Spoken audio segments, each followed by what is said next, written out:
Class 6 में है अभ्यास 4D। अभ्यास 4D देखते हैं पहले इसका A to Z प्रश्न, ठीक है। उसके बाद से इसका A to Z प्रश्नों का नोट्स देखेंगे। क्वेश्चन नंबर 1 देखो, यहाँ पे आपको चित्र दिया गया है।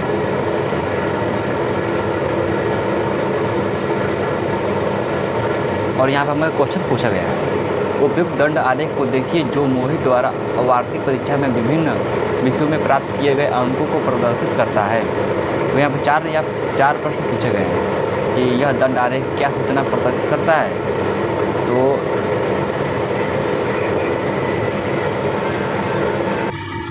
ठीक है भाई, देखो पहला आपका उत्तर क्या हो जाएगा, यह दंड आलेख क्या सूचना प्रदर्शित करता है।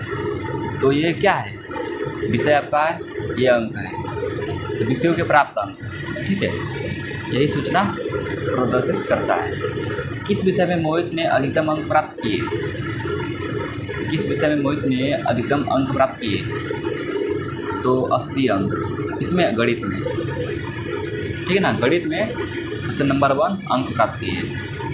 ऐसे देखो, और ये देखो आपका हो जाएगा न्यूनतम सबसे कम आपका इसमें हो जाएगा सामाजिक विज्ञान में।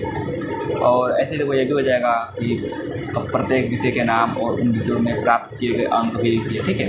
तो इस प्रश्न का उत्तर ये है। हमने आपको A to Z प्रश्न दिखाया था कि या नहीं दिखाया था भाई? पहले आप A to Z प्रश्न देख लो यार, लगता है हम आपको प्रश्न नहीं दिखाया है A to Z। देखो पहले इसका हल हम आपको बताने लगे। देखो यहाँ क्वेश्चन नंबर 2 है, इस तरह से इसमें 4 अंक प्रश्न पूछा जाएगा, इसका उत्तर देना है, ठीक है। आगे देखो प्रश्न नंबर संख्या 3। इसमें देखो हमें 3 प्रश्न पूछा जाएगा प्रश्न संख्या 3 में, ठीक है ना। इस चित्र से देख करके इसका प्रश्न का उत्तर देना है, ठीक है। चलते हैं फिर अपने कॉपी में।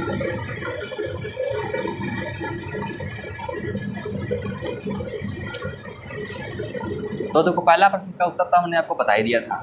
वैसे हमको देखो यहाँ 75 अंक प्राप्त किए, नहीं यहाँ से देखो चौथा है ना, हिंदी में 60 अंक, अंग्रेजी में 55, गणित में 80, ऐसे देखो विज्ञान में 75, सामाजिक विज्ञान 50 अंक प्राप्त किए। अब क्वेश्चन नंबर देखो 2,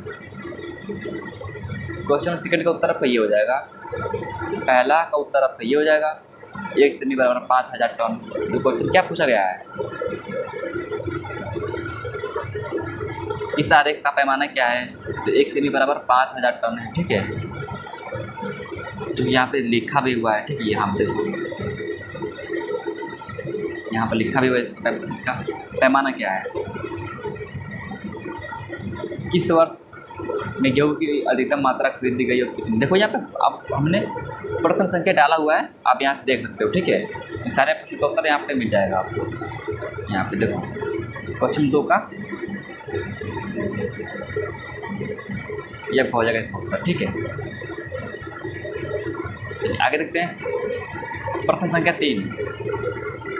यहाँ पे आपसे आपको 3 प्रश्न पूछा जाएगा, यहाँ पे देखो इस तरह से, तो इसका उत्तर हमको बताना है। यहाँ पे तो एक चित्र है, और चित्र को देख करके 3 प्रश्न पूछा गया है, हमको बताना है, ठीक है। अब हम क्या ही बताएं भाई, हम तो आपको दिखाएंगे केवल नोट्स, ठीक है। जब नोट्स दिखा रहे तो हम नोट्स से ही दिखाएं आपको, हम आपको। इसका उत्तर आपका ये हो जाएगा, पहला का उत्तर ये, 2nd का उत्तर ये, 3rd का उत्तर ये। वैसे भी तरह से हमारा अभ्यास 4D हो गया खत्म। हमने A to Z प्रश्नों का नोट्स देख लिया।